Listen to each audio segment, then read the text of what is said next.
Shankara eye hospital ఏ విధంగా అయితే artificial intelligence ఉపయోగించి మెరుగైన సేవలు రోగులకు అందిస్తున్నారో, నేను కూడా ఆలోచించేది ప్రపంచంలో ఎక్కడ ఆరోగ్యానికి సంబంధించిన నాలెడ్జ్ ఉంటే అది రోగి ఇంటి దగ్గరనే అతనికి ట్రీట్మెంట్ ఇప్పించే విధంగా ఈ సంజీవని ప్రాజెక్టు పనిచేయబోతుందని చెప్పి కూడా నేను మీకు తెలియజేస్తున్నా.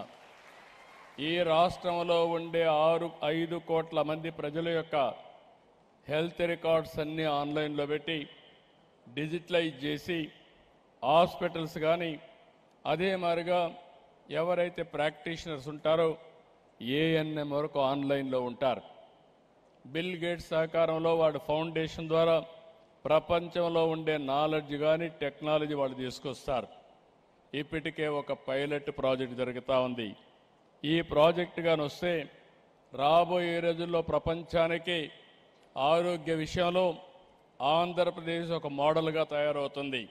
డబ్బు, హోదా, ఆస్తులు, బంగళాలు, కార్లు ఎన్ని ఉన్నా ఆరోగ్యం లేకపోతే ఉపయోగం లేదు. అందుకే మనం గుర్తుపెట్టుకోవాల్సింది అనారోగ్యమే నిజమైన పేదరికం. ఒక కుటుంబం అనారోగ్యంతో ఉంటే ఆ కుటుంబం పేదరికం లేక ఆటోమేటిక్గా పోయే అవకాశం ఉంటుంది.